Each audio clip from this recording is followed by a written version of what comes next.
Welcome to the Gary Vaynerchuk video battlethon of John Su and Michael Rosmer, video number 68. It's been a while since I recorded any videos, so let's get right into this. Today's video, we're going to talk about how success breeds complacency and how failure breeds innovation.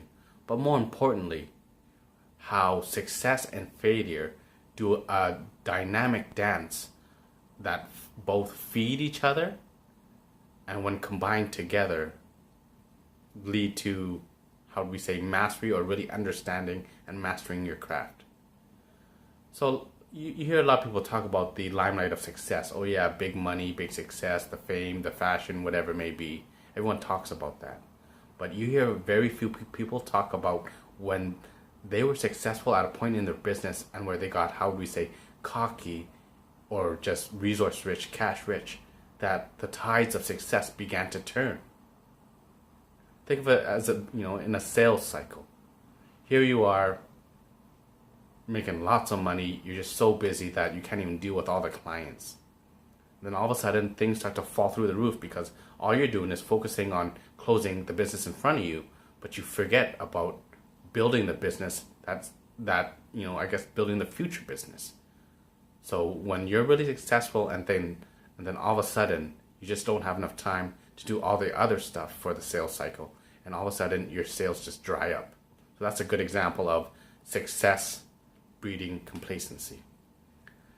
And failure, the other side, failure breeding innovation, where you've gotten into the sales job, you're doing something new, and you realize it's a lot of effort to get the ball rolling.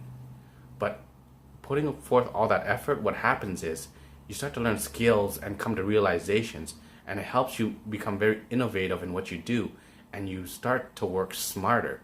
But in the beginning, it was just a lot of working harder without getting any rewards.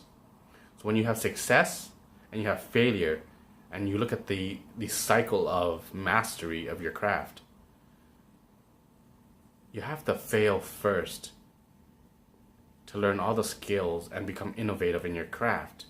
But you also have to, and because you become innovative in your craft, you develop and attain more resources, whether it be money, skills, knowledge, contacts, to start cashing in on all of that innovative resources you've developed in your failure phase to get to your success. And once you kind of combine both learnings from succeeding and failing, that's how you take your business to the next level, right? So for example, in the real estate business, it's one realtor building their business, and once their business gets really good and successful, they start to find and build and add team members to it, right? But it's a cycle between failing and succeeding, back and forth, cycling back and forth.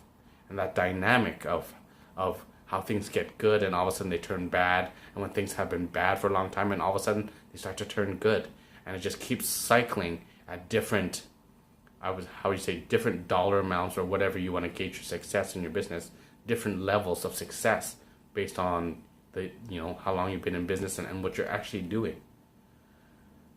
So yeah, that's what I wanted to share with you about the dynamic relationship of success and failure, how you need both parts of that equation to really master your craft.